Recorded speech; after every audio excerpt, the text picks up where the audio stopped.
খুব অবাক হয়েছিলাম যখন এই পার্সেলটা ঘরে এসেছিল। আমি ভাবছিলাম এত বড় পার্সেলে তো আমি কিছু অর্ডার দিইনি। তারপরে প্রীতম এসে বলল, "এটা খুলে দেখ কী আছে তোর জন্য।"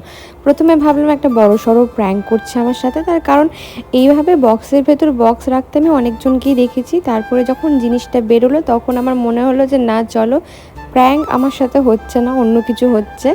তারপরে জিনিসটা খোলার পর বুঝতে পারিনি এটা কী।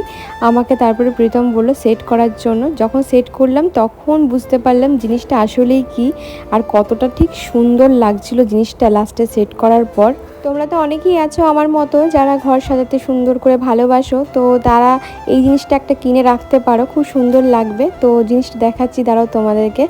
হয়েই গেছে সেটিং করা, লাস্টে প্রীতমই পুরোটা সেট করলো। তারপরে খুব সুন্দর করে এখানে পুরো কানেকশন করে নিল।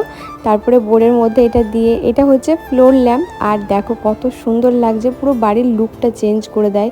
আর আমার সাইডে যে দিকটা শুই সেই দিকটাতেই ফ্লোর ল্যাম্পটা রাখা হয়েছে, কারণ রাতের বেলায় আমি ওঠানামা করি অনেকটা। আর আমার কাছে সাজানোর এখন কিছু ছিল না, তাই আর্টিফিশিয়াল ফ্লাওয়ার দিয়েই সাজিয়ে নিলাম জিনিসটাকে।